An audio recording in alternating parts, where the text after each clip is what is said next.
From Microbe TV, this is TWiEVO, episode number 74, recorded on January 26, 2022.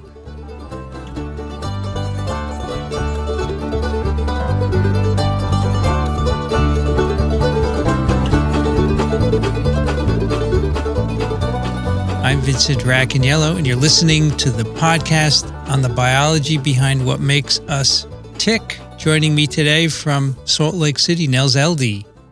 Hey, Vincent. Greetings from LD Lab Studios. Good to be back with you. Nice to hear from you again. This time we're not live streaming. It's a bit different. We can do a little focus, I think. Right? Yeah, this is this is great. A little more organized here, and really exciting that we have a guest. It's been a while. There's been a lot of podcasting duos for the last few months as we've been stepping through the evolution of the coronavirus. But so it's a fun honor to introduce our guest today. This is Joe Graves, who's an evolutionary biologist and geneticist, also a professor of biological sciences at North Carolina A&T in Greensboro, North Carolina. Welcome, Joe. Well, thanks for having me, guys. Good to have you. Hey, is it warm down there? I bet it is, right? No. Greensboro is right on the snow line. So this morning I got up, it was 32 degrees. Yesterday was 26 degrees. We have snow on the ground. We don't get a lot of snow here. Our biggest snowstorms are also ice storms. And when we get ice, it's a real problem. But we don't get a whole lot of those. Got it. Well, so is Greensboro about an hour west of Durham, Raleigh-Durham, or? An hour, 15 minutes west of Raleigh, about 45 minutes west of Durham. Of course, none of us have been traveling much lately, right, Nels? So, yeah, I guess we talk about the weather, but now it's also the virus watch. Yeah. It's been a pretty eventful last month since we were last podcasting, thinking about the spread of Omicron. Here in Salt Lake, probably hitting the peak, maybe slightly coming down. What is it like in Greensboro right now? Yeah, Joe? we're in North Carolina. We're right about at the peak, and hopefully we'll start coming down. But we've had record case counts and record hospitalization across the state. Mm-hmm. So, I hate to say I told you so, but when I first started doing public interviews about coronavirus back in 2020, I made the point, and I was actually one of the first people to actually use the evolution word in interviews, because even Fauci wasn't saying evolution, and I would say, if we don't get a whole bunch of people vaccinated, if we don't practice social distancing, if we don't, come up with a national plan, and if we don't, extend that plan to cooperate with international, neighbors and other countries, that we were going to have fertile ground for the evolution of more dangerous variants, either more transmissible or more virulent. And of course, that's what we've seen over the last 2 years. Yeah, that's right. Yep. How are things in New York these days, Vincent? Does it seem like it's letting up, or? Yeah, we're starting to come down from the peak, but there were quite a few infections and hospitalizations here in the city. But mostly, the hospitalizations almost universally in unvaccinated people. Yeah. If you're vaccinated, you're pretty much protected against severe disease, hospitalization, and so forth. Not 100%, but in the 90s. And so that's good. And, this is a pandemic of the unvaccinated, at least in the U.S., right? Because we have vaccines and we can't get them to everyone. So it's unfortunate. Well, it's not that we can't get them to everyone. It's that people conscientiously refuse to take vaccines. And that really needs to be laid at the feet of the ideologues in popular media, for sure, who are presenting, false, fake science about vaccination, fake science about the virus, and those people are getting people killed. Yeah, that's right. I totally agree. The reason I was a little waffling on that is we got an email from a lady in a very small town in the U.S., and she said our town is so small that we can't get vaccine unless we sign up, 50 people or more. So she had to go around and signed 50 people up and then they shipped it to her. So I don't know how common that is, but if it's common at all, it's not good, right? I agree. I mean, that's what having a nationally coordinated plan means. Yeah. You have to be able to get vaccines out to, rural folks that don't have the access that you see in cities. Yeah, that's right. Yeah. I mean, your point too, Joe, on the global distribution of the vaccine, where it's even more jarring to see countries where we're at 0% vaccinated or, in the low single digits. And guess what? That's when we look at trace Omicron and potentially others coming up. I think the latest, I don't know if this has been discussed on This Week in Virology yet, but the BA.1, .2, and .3, sort of the variants within a variant of Omicron. That's, not surprising, the next sort of chapter of natural selection, perhaps immune evasion coming online. Yeah, well, again, I mean, I argued that we should be looking for out for that 2 years ago because, once you introduce a vaccine, there's going to be selection for, variants that can replicate in the presence of, of the antigens. So, yeah, that's probably going to happen too. And again, internationally, we have to address, issues around why aren't people being vaccinated. Yeah. And one of the problems we have, of course, is that the companies making vaccines have been, pushing for profit as opposed to putting an end to this pandemic. I'm sure you guys know about the vaccine that was invented. I think it was Baylor's down at Baylor School of Tropical Medicine, which can be made with the technology that even the poorest nations have. Sure. And we need to be doing more things like that to help those countries be able to vaccinate their populations. Otherwise, we're going to be always dealing with new variants, coming up. So, yes. Yeah, agreed. Joe, can I ask you, I have a wonderful colleague here at Columbia, Robert Fullilove. You familiar with his work? The name sounds familiar, but I can't call them off the top of my head. Okay, so he is a social medical scientist who has been studying, health disparities over the years. In fact, he told me he once asked Martin Luther King for a letter of recommendation. That's how long he's been around. But a little bit before my time. Yes, he was fabulous. He's, he's probably said many of the things you're going to say today, but he says he's so positive and upbeat. He said, yeah, we have a big problem, but we can fix it. There are ways to do it. But his main area of work is about the inequalities in healthcare and how it was amplified by the pandemic. So I'm sure you think about that also. And is it still a problem in the U.S., for example? It's less of a problem now, but again, at the beginning of the pandemic, I was one of the few public voices that wanted to draw attention to the fact that as the virus spread, it was going to hit Black and brown communities with greater ferocity than it would wealthier communities. In fact, I wrote a piece for Science for the People magazine called "Their Money, Our Lives."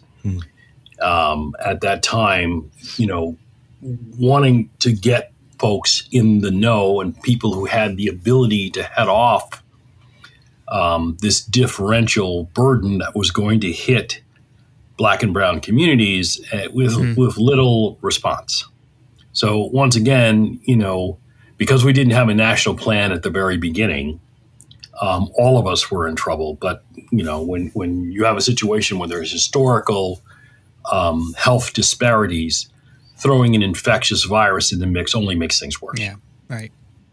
Absolutely. Yeah, and so I guess this kind of sets up our big conversation today, which is on Joe's recently published and acclaimed book, Racism, Not Race, Answers to Frequently Asked Questions, just published end of the year here at Columbia University Press with your co-author, Alan Goodman. We'll ask a few questions along that line, but just wanted to, before we kind of dig into that, point out that Joe's book, Racism, Not Race, was recently named to the Best Nonfiction 2021 list, as well as 2021's Best Books About Being Black in America by Kirkus Reviews.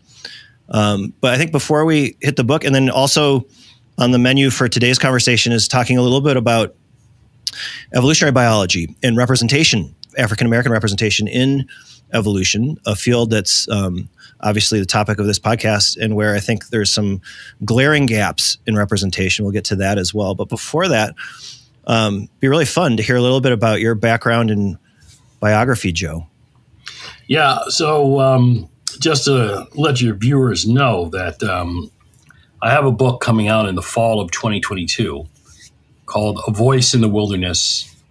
A pioneering biologist explains how evolution can help us solve our biggest problems, out of Basic Books, where I tell much of my early biopic, how I became interested in science, how I became interested in evolution. But to make a long story short, I got interested in evolution because it answers the big questions. And, I am a direct lineal intellectual descendant of Thaddeus Dobzhansky, who said nothing in biology makes sense save in the light of evolution. And, that's absolutely true. I was one of the people who helped, for example, to demonstrate that the Medawar and Williams theory of the evolution of aging was correct. So I was one of those experimentalists who helped demonstrate one of the greatest predictions of evolutionary theory, was in fact correct. And so I've been pushing that, syllogism between ultimate evolutionary causes of things and their proximate mechanisms my entire career. That's how I teach evolution, both at the undergraduate and the graduate level. That appears in much of my scholarly work, particularly the work driving understanding of human biological variation and social conceptions of race. It drives my work in evolutionary medicine. So, I went into evolution because I wanted to answer big questions, and evolution does that, because it gives me the ability to do that. Yeah, no, it's fantastic. And this sounds to me, Joe, like a liberal arts approach here. You're covering a lot of ground. And so is that right? What was your undergrad education? Well, undergraduate education was at Oberlin College, whose motto is, think one person can change the world. So do we.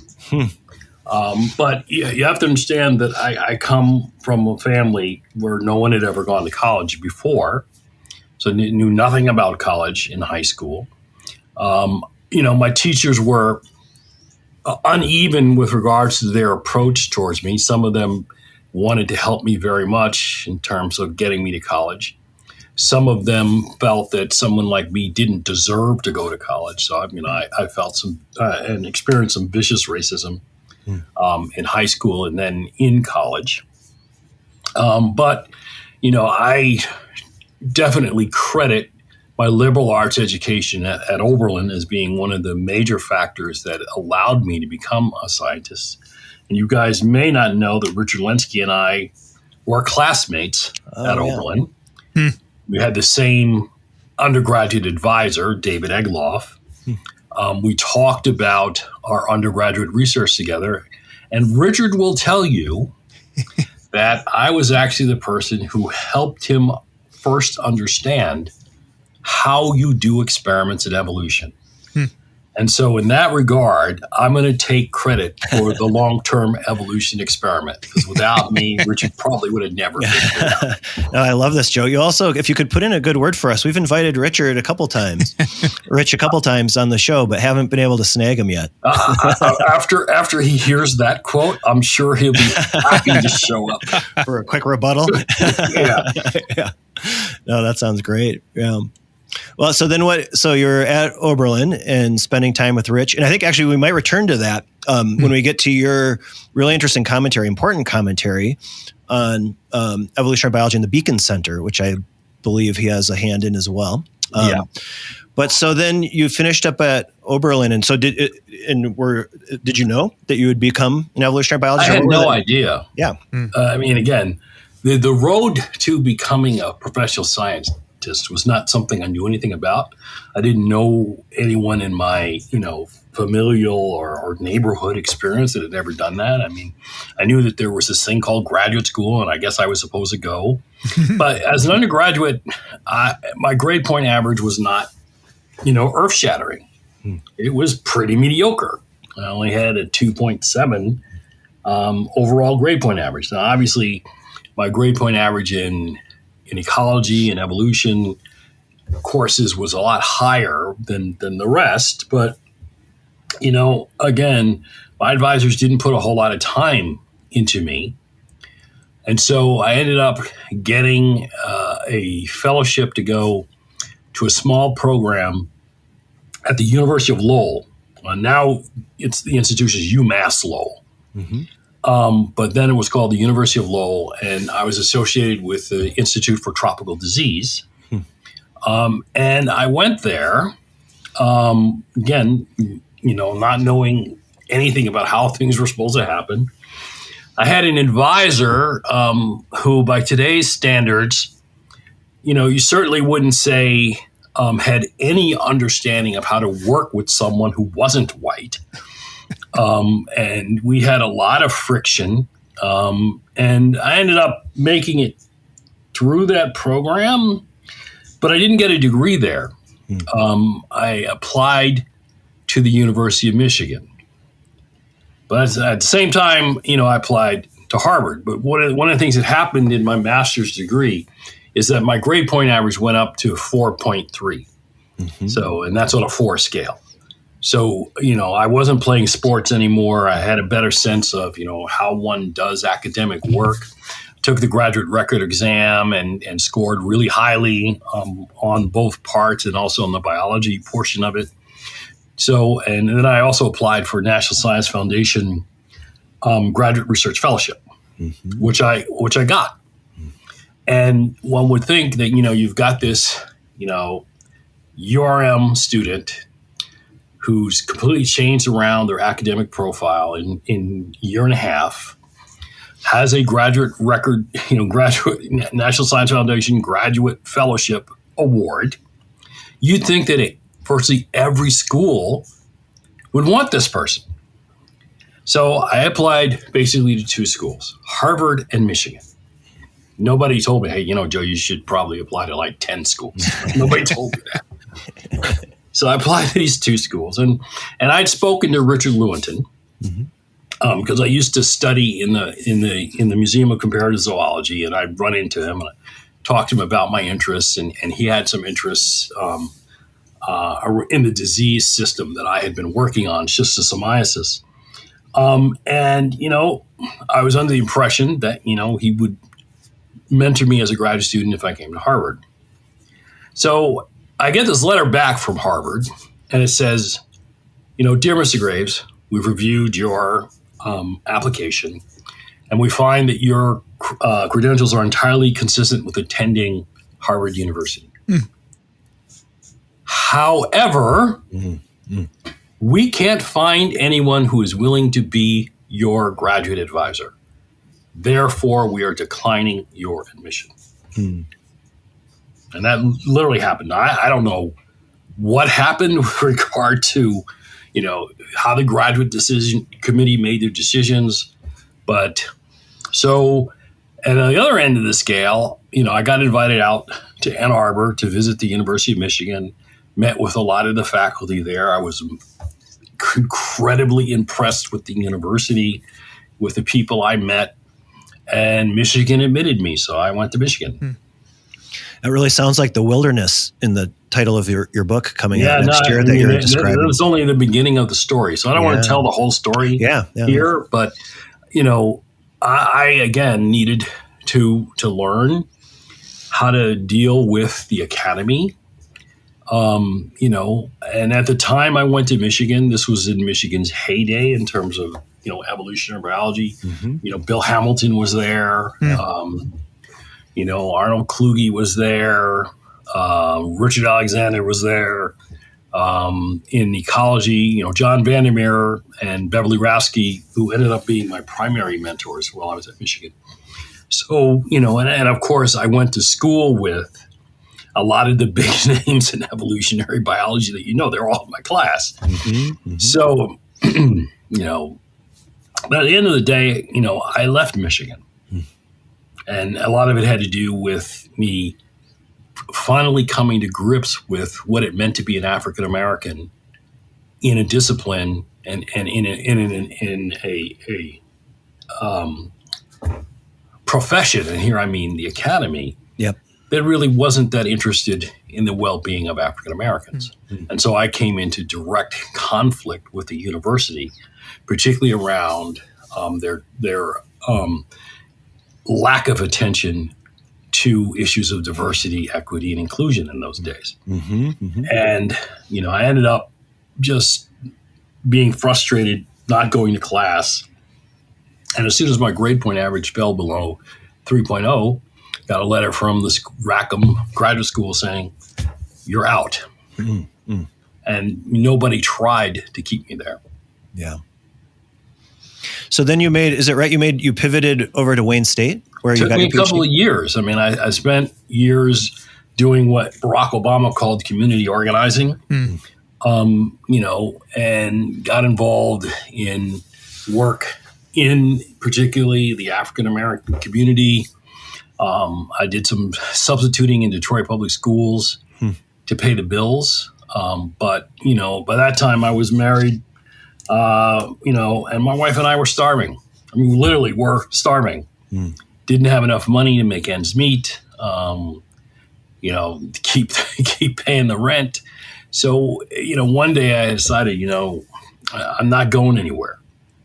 No one's listening to me. So I realized that I needed to get a credential and I needed to go on to be able to make a difference. So and in fact, I think I have an excerpt from the book that I'm willing to read to you guys. Oh, great. Yeah. Now, Fantastic. the day that I decided, let me first pull that up. Yeah, let me pull that up. The day I decided to go back to graduate school. And this is your book, though. This is A Voice in the Wilderness. So So will come out next year. Yeah. yeah, this Next is fall. coming out in the fall. So Yep. this is this year, right? Fall of 2022. Yep. So my frustration with the situation in the Detroit public schools and our deteriorating economic situation led me to decide to return to school to earn a PhD. It was clear to me that I was never going to get people to really listen to what I said without a credential. Looking at my options, I decided my best chance to finish my degree was at Wayne State University. So I called the biology department and made an appointment with the graduate advisor. I was the biologist who came in from the cold. On the day of my appointment with the graduate officer, the snow was blowing, but not quite enough to fully occlude my vision as I drove down Woodward Avenue on the way to campus. My cream-colored Chrysler K car barely ran on a good day. On that day, it was struggling and wasn't producing any heat. It was certainly the ugliest car to ever roll off the assembly lines of Detroit. Certainly not to be compared to the eloquence of Stephen King's Christine or the 1967 Chevrolet driven by Dean and Sam Winchester of my favorite drama, Supernatural. If I had been a truly merciful person, I would have put that car out of its misery. But on that day, it served my purpose. That's great. Yeah. We'll put this on our radar and invite you back, Joe, as that book emerges. The liberal arts energy here is really coming through. Joe, can I ask, so you needed a credential. Would that be the same for a white man? For, I think, anyone who wanted to make, credible contributions to society, and particularly the issues that I cared about, you needed a credential. Okay. But it was more so for people of African descent because structural racism is real. White supremacy is real. I've always had to do 1.5 as much as my European American colleagues to get the same recognition. And certainly without that credential, I wouldn't be talking to you now. Yeah. So it worked. So you went to Wayne State and earned my PhD under Leo Luckenbill. And again, it was one of those things where I struggled, and I still struggle to a large degree with imposter syndrome. It didn't have a name then, but I always felt that I didn't belong. I didn't deserve to be there. And, Leo did for me what none of my previous advisors did. And so to a large degree, he, shares a great deal of my subsequent success. And what Leo did is, he pulled me into his office one day and he said, "Look, Joe, nobody here doubts that you're a really smart guy. But if you don't get in the lab and start working on the experiments that are going to get you your doctoral thesis, I am cutting you loose tomorrow." Literally, that's how close I came to leaving the academy for a third time. Mm-hmm. And so I spent the night thinking about an experiment I could do, and I came up with that experiment and started working on it the next day. And as I say, the rest they say is history. Yeah. Yep. So then, after Wayne State, is it right you moved to UC Irvine? Yeah. So after I finished at Wayne State, I went to postdoc with Michael Rose at UC Irvine, and then a couple of years later ended up in the faculty.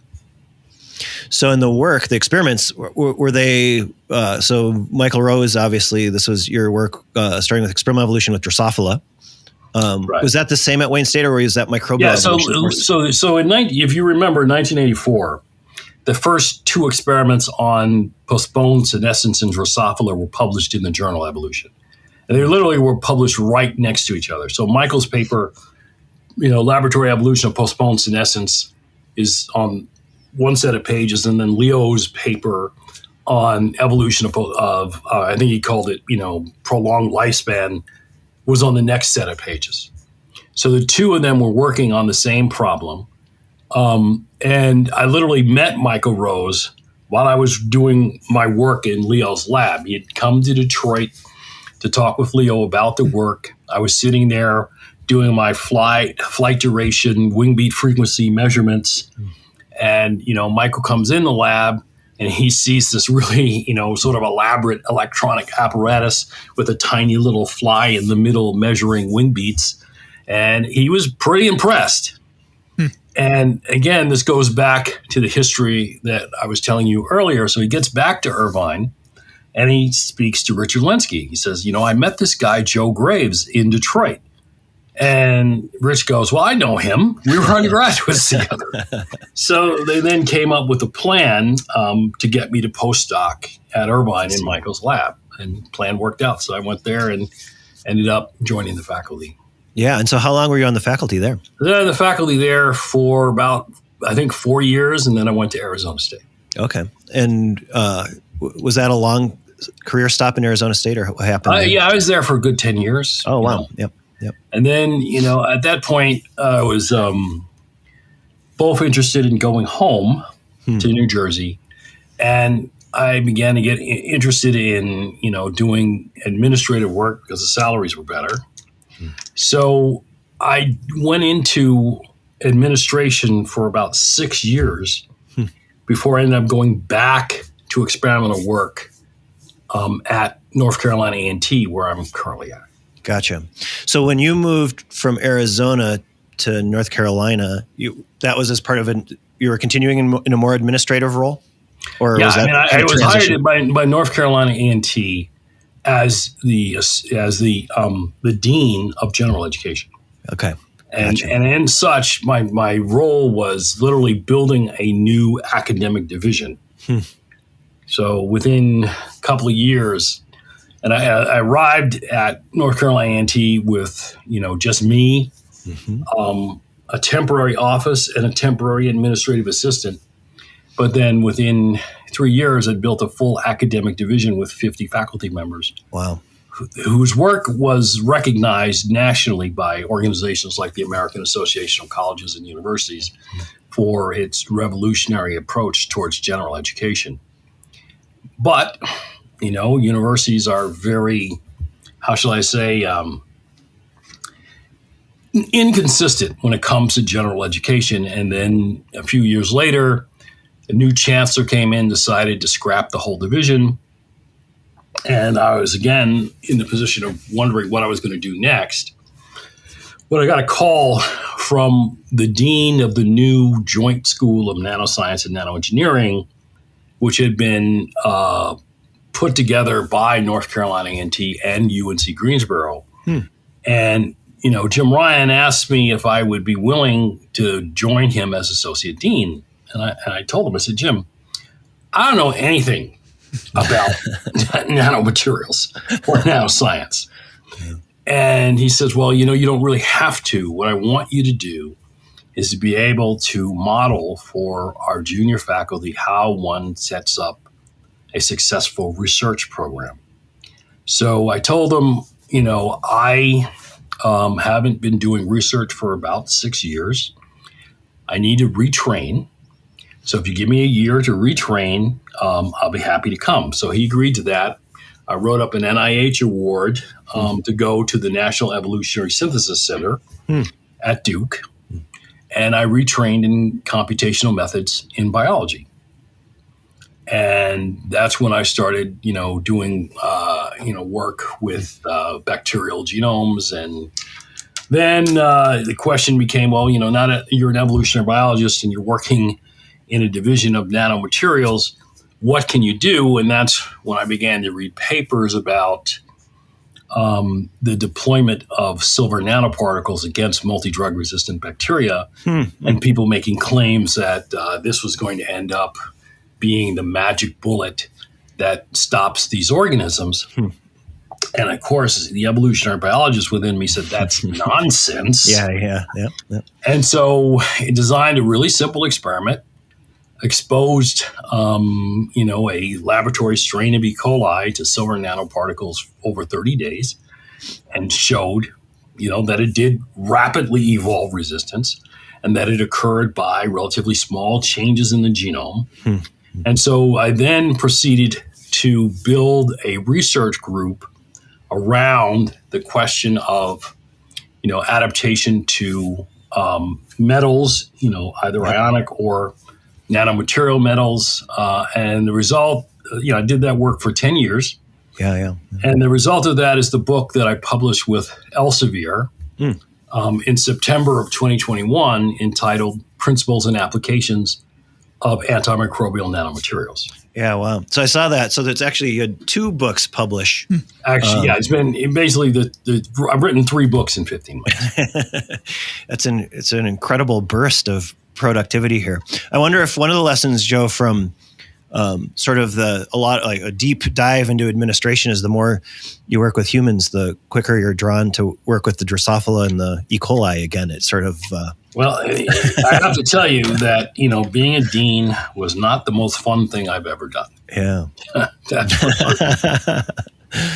So that kind of brings us, I guess, pretty close up to today in your current work. And so, as you mentioned, your book from Elsevier on nanomaterials or metal resistance in bacteria.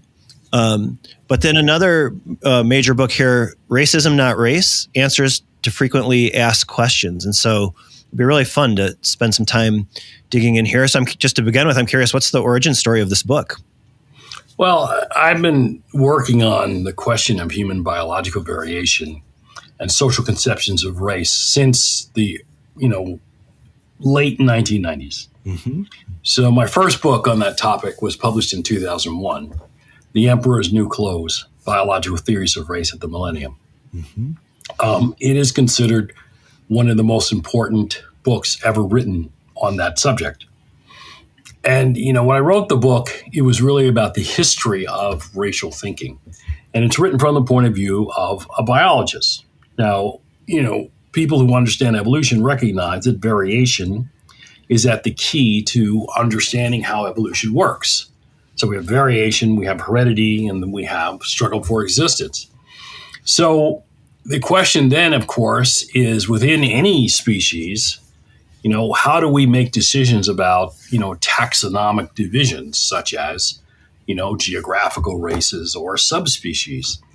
And when I looked at how this had been done across, Western history with regard to human beings, it was really clear to me that this was extremely arbitrary and that it was associated with existing notions of white supremacy and institutions related to white supremacy, such as chattel slavery and Jim Crow. So I wrote a book about, what the ideas were, who the people were, what they thought, to give people some perspective, and then bringing people to the 20th century and about, now that you understand this history, what are the ongoing problems that result from thinking this way about human biological variation? Now, after when I wrote The Emperor, I really had no intention to write a second book about this. Yeah. But it was clear to me that, things weren't moving. People were still, holding on to these archaic and pseudoscientific ideas about, human variation. Yeah. So that's when I ended up, writing a sequel to The Emperor called The Race Myth. Why we pretend race exists in America. And that, assumed that you knew the history of biological race concepts.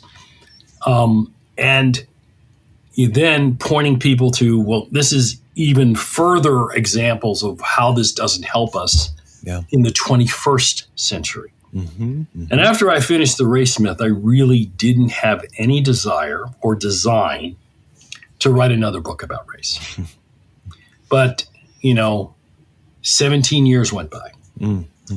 And the nation seemed to be going backwards. And the presidency of Donald Trump, I think, was one of the real catalysts for Alan and I deciding to come together to summarize what we had been thinking about, what we had experienced through our students, through our communities, most of our career.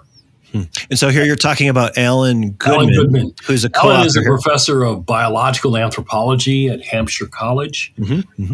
And Alan reviewed my first book for the Journal of the American Medical Association, so I got to know him after that. And when Alan called me about, collaborating on a new book with a question and answer format, I had already thought of writing a book with a question and answer format. So we had been thinking the same way. And we actually started this book before George Floyd was murdered. And when we completed it and gave it to my literary agent, and she shopped it across the major publishing houses, they all turned it down. Okay. And that was pretty much because, race wasn't at the center of the American social consciousness. And then as soon as George Floyd was murdered, books like that were popping up like, mushrooms in a field after a strong rain. Yeah. We'd already signed with Columbia by that point. I see. And Columbia did a great job with the book, so don't get me wrong. We were really happy with our editor at Columbia and with their marketing plan. And, for an academic press, they've really done a great job with this book. That's great. Yep. Yeah, no, and really, I guess the emergence of the Black Lives Matter movement, right? This really kind of another kind of catalytic event. And of course, the basis of that with George Floyd's murder in Minneapolis. So who's the audience for this book, Joe? The audience for Racism Not Race is pretty much anyone who wants to better understand human biological variation. Yeah. And understand, the social structures that we live in. We really wanted it to be a tool to help people who want to make the world a better place, who want to be able to move towards real justice and equity in their workplace, in their community, in their church. And that's the audience. And the funny thing about it is, I'm happy that Kirkus gave us the recognition for being one of the best books about being Black in America. But quite frankly, that book isn't about being Black in America. Yeah, I was going to say, yeah. It's not about that. But whenever you have the title race right on your book, the first thing that folks gravitate to is, this is, about being Black. Yep. It's about being human. Right. And of course, racism influences different, socially defined groups in different ways. But it's not about being Black. It's about being human and understanding what it means to be a human different from the group of humans that you currently are in. Yeah. And I think the way you put it is, so people who are interested in working towards equity, but are also nervous to say the wrong thing. as an invitation to sort of spend some time in that space. And I think that's where the question and answer format seems really effective to sort of ask and answer in order to stimulate that kind of a conversation. Yeah, I mean, we felt that it would be. And again, this was based upon years of experience of fielding those questions from people we knew, from our students, from people we don't know. I mean, this morning, I gave a grand rounds talk with my colleague, Dr. Andrea Dayrup of Duke's pathology department at the University of Minnesota's medical school. And a lot of the doctors were having the same questions that we get from lay people. In fact, we've been working on that problem all year long. And we have a piece coming out in the New England Journal of Medicine on February 10th. That is embargoed. And I can't talk to you about what's in it. But basically, we use our understanding of human biological variation and how that's not really shown in the way medical students are educated to be medical doctors. Yeah. No, and this, to me, reading the book is really kind of how you're weaving together that biological understanding with the social constructs and sort of putting that all together. And I guess maybe I would say, also sharing personal experiences and really connecting that in a human way. Those threads coming together are a really effective way of communicating to a broad audience and stepping through some of these things. So I would say, to our listeners on TWiEVO, especially ones who maybe not have a background in evolutionary biology and biology, just how that's laid out in a lot of the questions and the answers are really, really useful and clear explanations of human genetics in a lot of cases, of ancestry, what that means, versus kind of the more anthropological side and how social constructs of race have come and pervaded. I think you lifted up Beverly Tatum, who's a psychologist and former president of Spelman College, with this idea that, as people think about race or conflate the social construct of race with the biological reality, that this is almost like akin to smog.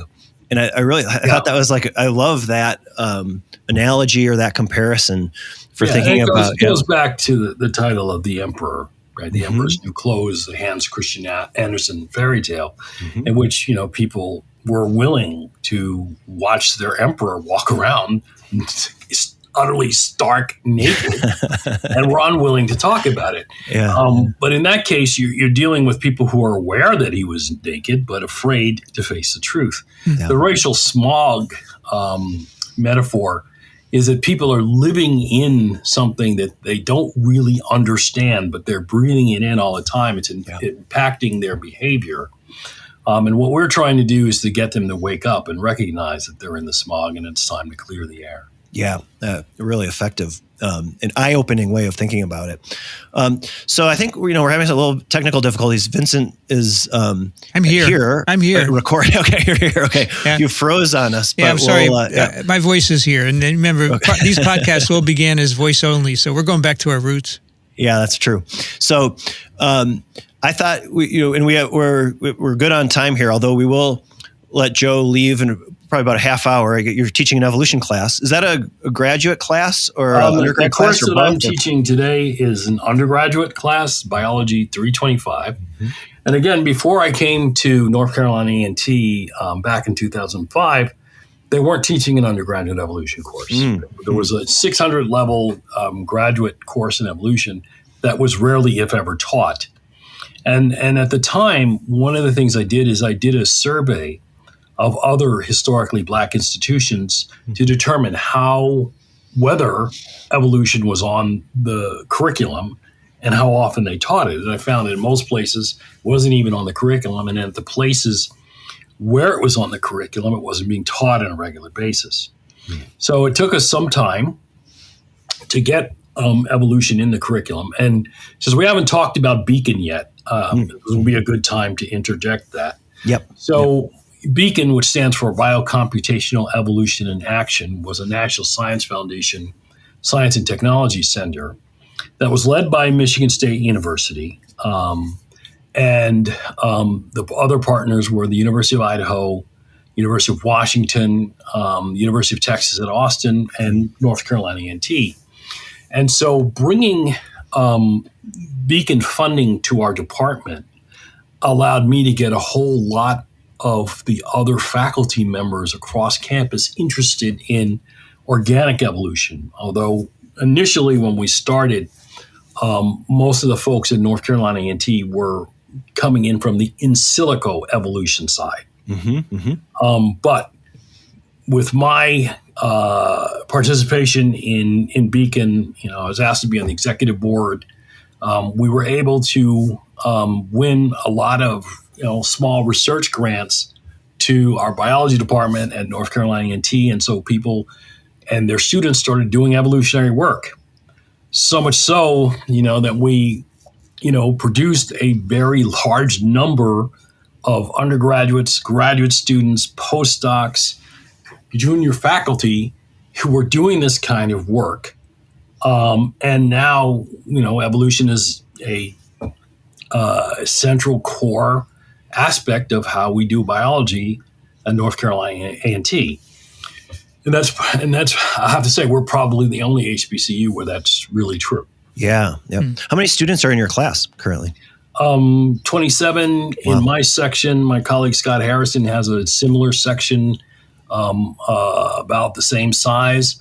And evolution is a required course in our biology major. Yeah, fantastic. So everybody has to take it to get a degree. That's spectacular. So, we'll return to that in a few minutes as we talk about another paper you published, smaller piece of work on African Americans in evolutionary science, where we've been and what's next. I guess before we get to that, I did want to just linger a little bit longer with your book. And so I kind of picked out 3 of the frequently asked questions. And I should just say there's probably, 3 dozen frequently asked questions that the book is divided into, which is really, I think, a really effective kind of tasting menu. Maybe, perfect for the modern reader who doesn't have hours and hours of endless time to go through the list of questions and spend a few minutes almost like a meditation with each one. Well, I got to tell you, that I think our book is sort of like a Marvel movie. Once you get a taste of it, you can't leave the screen. And the next thing you know, 2 hours have gone by and you're refreshed, you're energized, you feel good about yourself. So absolutely. I agree. think people will read the whole thing. Yeah, absolutely. And come and return to it. I think that, as folks with the shared goal of maybe clearing some of the smog or at least identifying it, that this is a tool in that direction. So maybe the first one from chapter 1, and I just kind of picked out a few questions I think kind of overlap thinking about on the biological side, which you draw in sort of the history of evolution and how this influences definitions of race, et cetera. So in the first chapter, what led to the idea of biological race? Well, the title of the book is Racism, Not Race. So one of the common misconceptions that people have in the humanities and the social sciences is that, biological race concepts were simply invented to oppress human beings. And that's just not true. Okay. So naturalists have been thinking about variation in species for a very long time, going back to Aristotle. By the time the 17th century rolls around, biology is beginning to broaden its perspective, particularly associated with, new animals and plants that have been discovered during the European age of colonization. But at the same time, these ideas about human, categorization really don't begin with an evolutionary understanding of biology. They begin with creationist understanding of biology. So it's part of the natural theology of this time period in which, God had a plan, and the plan, is shown in the creation of animals and plants and people. And so this also associated with, the social events of the period, which in colonialism, slavery, leads naturalists to think of human beings in a hierarchical way. So when Linnaeus writes in Systema Naturae, he doesn't get to humans, doesn't talk about humans until the 10th edition, which is published in 1758. Yeah. But when he does, is a clear hierarchy with Europeans at the top and Africans at the bottom. Now, Linnaeus, wasn't a field worker. He never left, Uppsala, Sweden. He was relying on the reports of European travelers and folks that had come in contact with different groups of people around the world. So, we wouldn't consider his, classification of human beings as being in any way scientific in the modern sense of it. Yeah. Yep. So, but, naturalism goes on past Linnaeus, and various naturalists, mainly now in Europe, begin to debate questions of, what about these human varieties? And are they different because of the environment? Are they different because of heredity? And in the, 18th century, there was no uniform agreement on whether this was heredity, whether it was environment, nor was there a uniform agreement on hierarchy. So even someone like Blumenbach, who's considered the founder of anthropology, didn't believe that any group of human beings was better than any other group. Mm-hmm. But this changes by the 19th century with the institutionalization of, chattel slavery and colonialism around the world. Things change from environmental determination to genetic determination, from, not being sure about who's who to being exactly sure about who's who. And interestingly enough, coming into conflict with this notion was Charles Darwin. So, most people are familiar with Gould's famous essay, Darwin's Delay, which, he ponders, why does Darwin wait so long to write on the origin of species? He's got the transmutation notebooks in the 1840s. He pretty much knows the story by then. And, Gould lays it on the, feet of, not wanting to shake up the church. But, there's also another angle.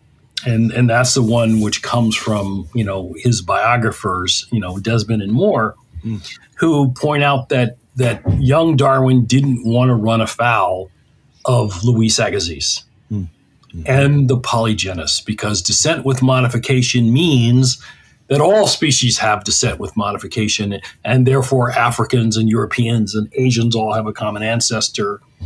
And Darwin didn't want to poke that bear when he was a young man.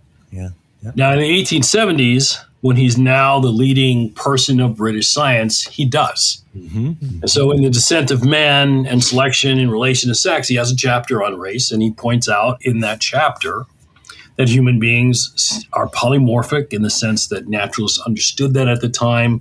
He doesn't write hierarchically with regard to adaptation. Now, he's not fully free of 19th century Eurocentrism and racism, but for the most part, he dismantles the notion of the separate creation of human beings and puts all human beings on the tree of life with other apes.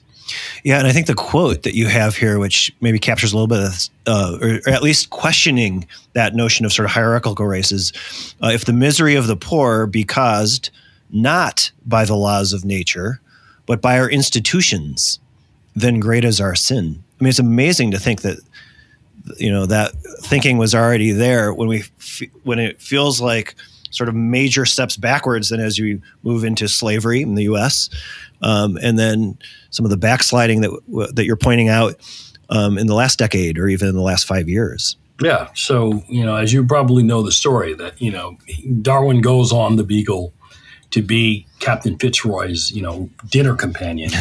And the two of them, just fight the entire voyage. And a lot of their fights have to do about understanding social structure and particularly the institution of slavery, which was manifest throughout a lot of the stops they make in South America. Yeah. Yep. But certainly, Joe, before we had any notion of evolution, there still was racism based on other things, right? So again, it depends on what you call racism. Okay, so a lot of people, I think, make that confusion. If you go to at least in the Western world, the ancient Greeks had no conception of biological race. They did, however, distinguish non-Greeks from Greeks. Right. And one could become Greek by adopting Greek manners and Greek culture. The Romans, okay, at least prior to what's his name, Julian the Apostate, don't have any conceptions of race, and their hierarchy of the people they came in contact with is the exact opposite of that of the modern world. So the Romans wrote that the Germans, the Britons, and the Gauls were barbarians and not very smart. And on the other end of the spectrum, they admired Africans as being civilized and intelligent people.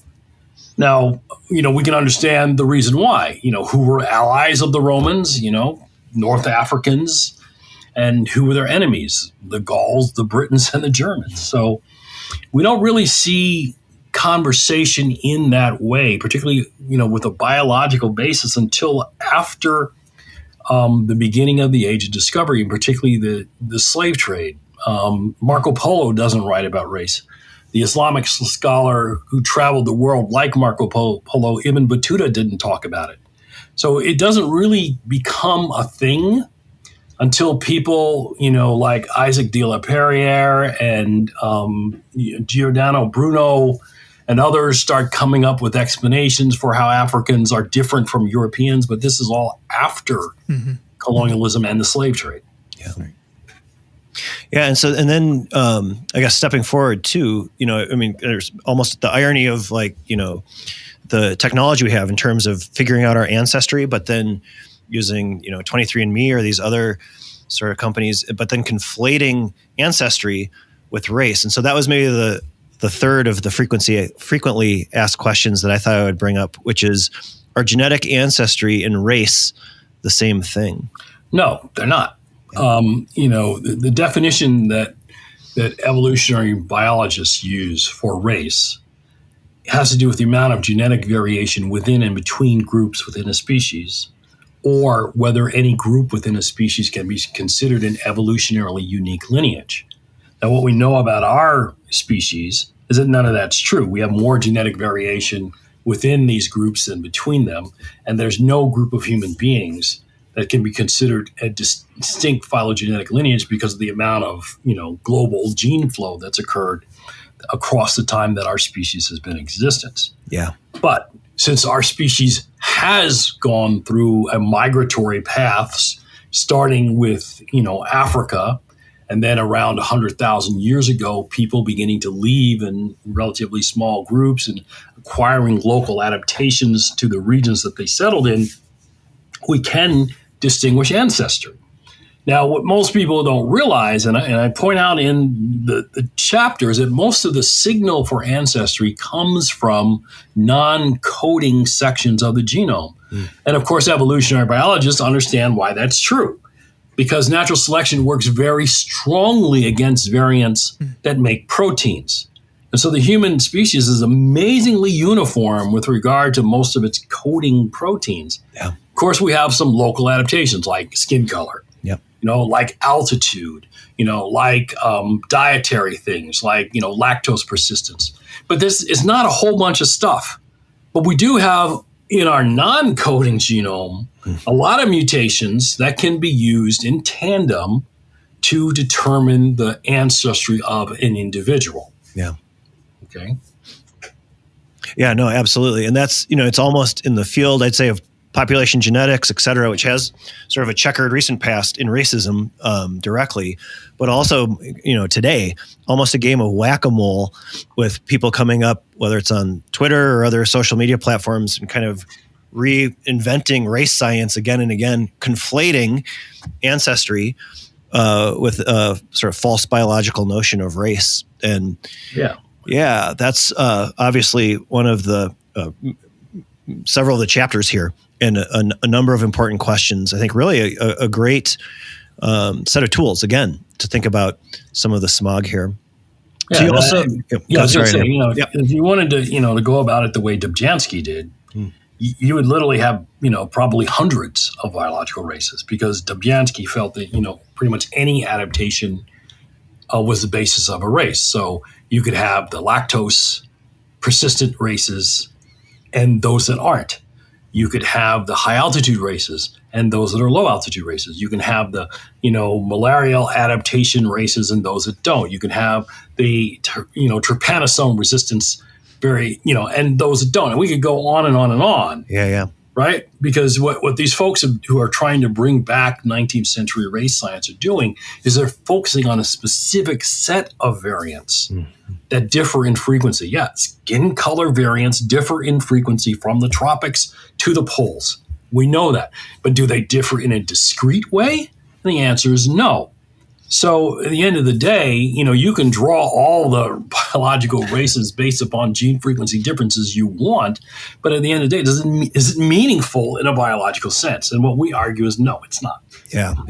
Maybe it's a much obviously more simple system, but maybe an echo there in the controversy, like with coronavirus in the last couple of years, is how do you define a new strain versus a variant, and then variants within variants, right? This is all on this sort of gradient where sometimes those of us who work on microbes, we love strains. We love get mutations all the time, right? We get variants all the time. Yeah, that's right. Yep. Nels, this reminds me of our conversation with Sarah Tishkoff. Remember? Mm-hmm. She's looking at loci associated with skin pigmentation, right, in African populations, and this was a science paper published in 2017, and I don't know if you're familiar with that, Joe, but one of the other conclusions is there's no such thing as race. The DNA tells us. Sarah and I have worked together on a couple of things. We're on a panel at the New England Journal of Medicine. What's the word? Anyway, we were a panel for the New England Journal of Medicine in September of 2021, and on that panel, we said that in the publication that came out from the panel, we said that. Yeah. So it's not just Alan, it's not just me. People who understand, population genetics, evolutionary genetics, understand the limitations of these methods, and pretty much how uniform our species is, because it's a young species that's always had very high levels of gene flow. So you can come up with algorithms like structure to show you what the structure of our variation is, but at the end of the day, we know that our structure is influenced by barriers to migration. We know that it's influenced predominantly, however, by isolation by distance, meaning people who are closest to each other share the most genes in common than they do with people who are further away. But none of this is large enough to come up with unambiguously apportioned groups that we would call biological races. Yeah. I think the key is to try and explain this to most people out there who don't understand evolution and don't understand genomics either, right? Absolutely. Well, that's what we try to do in the book. Yeah, that's right. Exactly. I was just going to say, let's get copies of this book to as many people as possible to go there. And speaking of kind of interventions or ways forward, so, the role of education and critical thinking in addressing racism. And so, well, that's actually the title of my next book. So Voice is done. It's wrapped. It's being in production now. So working on another book that's literally entitled Critical Thinking About Race. And the idea, of course, is to help people use basic critical thinking tools to apply those to understand human biological variation, but also the social circumstances that we have experienced in the 20th century, particularly the 21st century, and that are at the core of our social debates and cultural divide that we're currently experiencing. Yeah. And so we're unfortunately run short on time here, but we'll return down the road a little bit. Let's, as that book, and then also your book on your own biography in the wilderness, we'll touch base on that again. I did in our last few minutes want to spend a little bit of time with the commentary you wrote. This is an Evolution, Education, and Outreach from 2019, African Americans and Evolutionary Science, Where We've Been and What's Next. And we've touched on this a tiny bit, but I think you point out just in the opening, that if we look at the underrepresentation of African Americans, for example, in biology, there's some surveys that 3% of the biological workforce is professional biological workforce is African Americans, but in evolutionary science, it looks surveys as imperfect as they are, but it looks pretty clear that there's an order of magnitude difference even in this already underrepresented situation with 0.3%. And so, obviously you've put your thumb on kind of elephant in the room here, which is the culturally non-inclusiveness and other factors that have sort of put evolutionary biology, evolutionary genetics, et cetera, really behind in big ways. Well, again, I was the first African American to earn a PhD in the field in 1988, but there's been great progress since then. Now, nowhere near as much progress as there should be. We actually do now have a Slack channel, Blacks in Evolutionary Biology. There's not a whole lot of people on it, but definitely more than when I started. And certainly we're seeing, more and more African Americans, because of the proliferation, partially of role models, who are now graduate students and are pursuing careers in this field. But also, I think you're right that folks need to think about what has been the source of people not choosing to pursue the discipline. And one of those things, and I'm actually on a panel on this at the AAAS meeting this year, has to do with the perceived conflict between religion and science. And some folks think that if you're an evolutionary biologist, you can't believe in God, that all evolutionary biologists are atheists, and that's simply not true. Evolutionary science doesn't tell us anything about the supernatural because it's science, right? Science tells us how the natural world works. It doesn't say that there isn't a supernatural world. So, but there are a lot of biologists who tend to present their view of reality as being the only way that you can pursue a career in science. And that differentially turns off students who come from cultures where religion is important and central. And for African Americans, our religion has been an important aspect of how we survived, slavery and Jim Crow and ongoing, racial injustice in this society. So I don't, make that false counterposition with my students, and that's why I can effectively teach evolution at a historically Black institution. And the results are now being seen with, more graduate students working in evolutionary biology on evolution projects, pursuing degrees. In fact, one of my most recent graduate students, Dr. Sade Boyd, is a postdoc at UCLA. She's probably the first African-American woman to earn a PhD in microbial evolution. So we're beginning to make strides, but this also requires that the scientific community as a whole begin to think very carefully about how their own cultural assumptions and implicit biases are impacting people who might want to pursue this career. Just to give you another heads up, I have a piece coming out in the Proceedings of the National Academy of Sciences with, I'm really been going at this a while. Maureen Kearney, who's at the National Science Foundation, Gilda Barabino, who is the first African-American woman president of the Olin College of Engineering, and Shirley Malcolm, who is the director of AAAS Sea Change. And basically, our paper talks about inequality in science and the case for a new agenda. So that's coming out in PNAS within the next month. Oh, fantastic. Okay.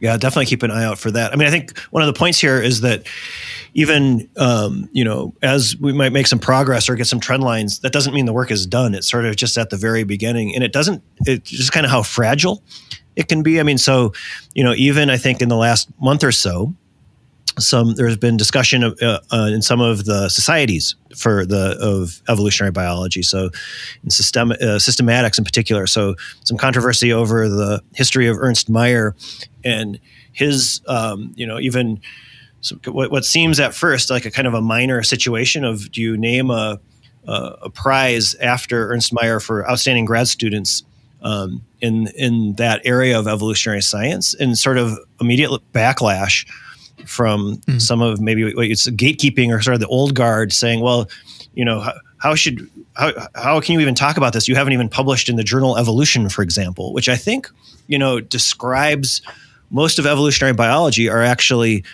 people who've not ever published in the journal Evolution. And so how do we think about with the initiatives you're talking about with starting at education of making the tent bigger instead of smaller? Yeah, well, I honestly haven't followed the Ernst Mayr controversy, so I don't know what the different camps are saying. I don't know of Ernst Mayr being actively engaged in any, racist institutions or racist behavior, but that's really not the question. I think the question is, if we're going to open the tent, not all of our awards need to be named after the icons of the last century, because those icons, were all pretty much males of European descent. Yeah. So why not create some new prizes? Okay. Why not rotate the naming of the prizes, right? The fact that it's, the Hamilton Award, it doesn't always have to be the Hamilton Award. Become the Nancy Moran Award because, Nancy was one of Hamilton's students, right? So there's absolutely no reason to fetishize these individuals if your goal is to open the tent. I'd love to see some prizes named after pioneers who weren't European American men. Right? Paul Turner Award for, microbial evolution. That'd be a great prize. Mm-hmm.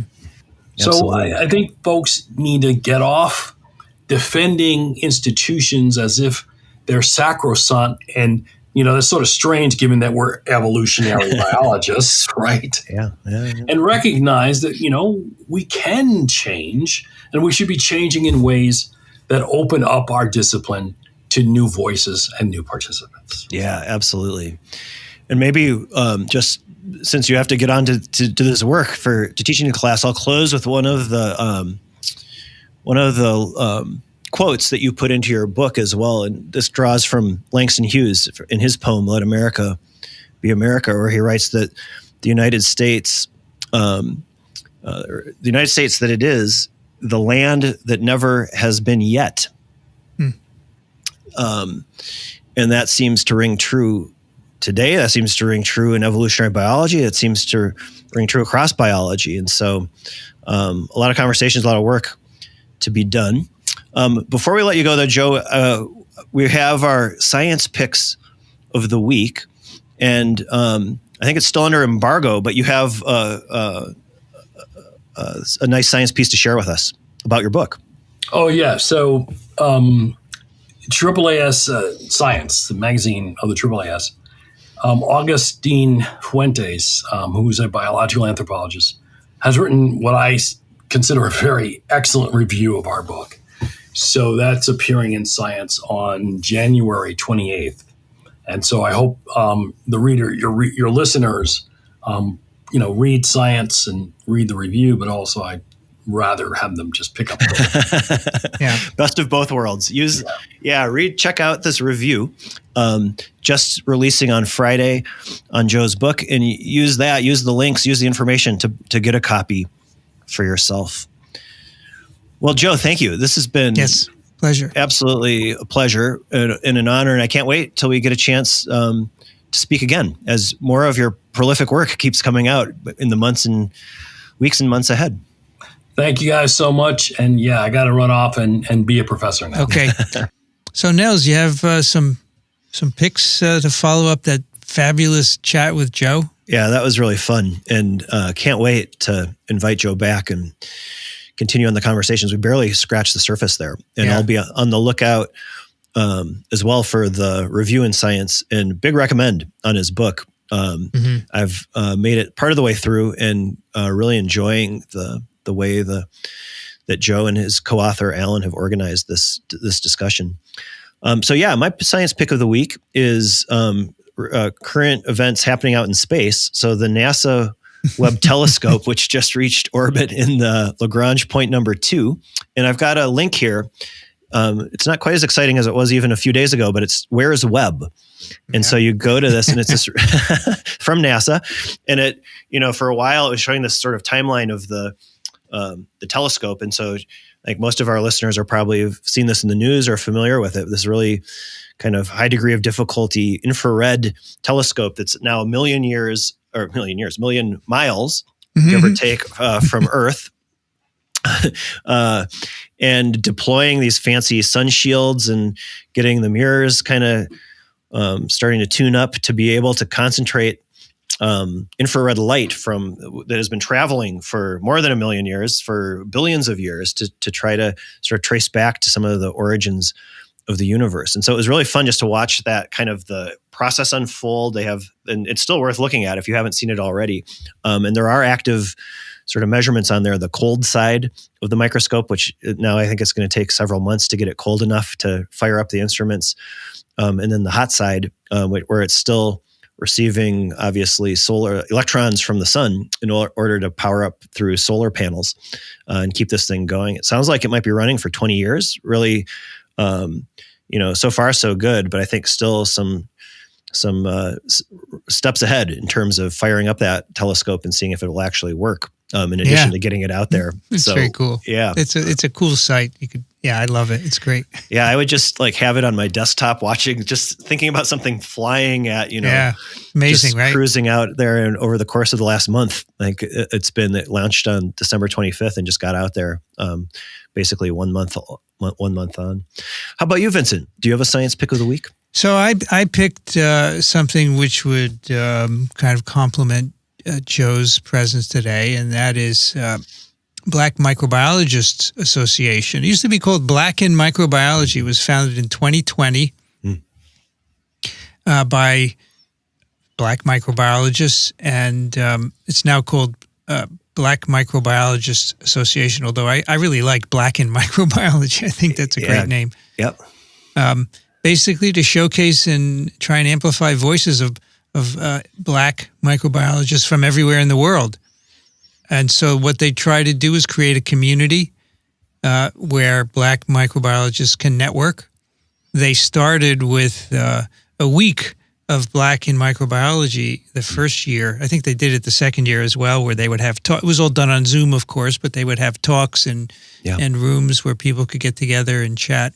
And so we actually did a TWiEVO and a TWiM with some of the students who founded it to talk about, what their goals were and so forth. But you can go to the website and, they list Black microbiologists. So if you want to get people for your meetings or your podcast, you can always go there. So I think, and we reacted by saying we should get more Black virologists and microbiologists on TWiEVO and TWiM.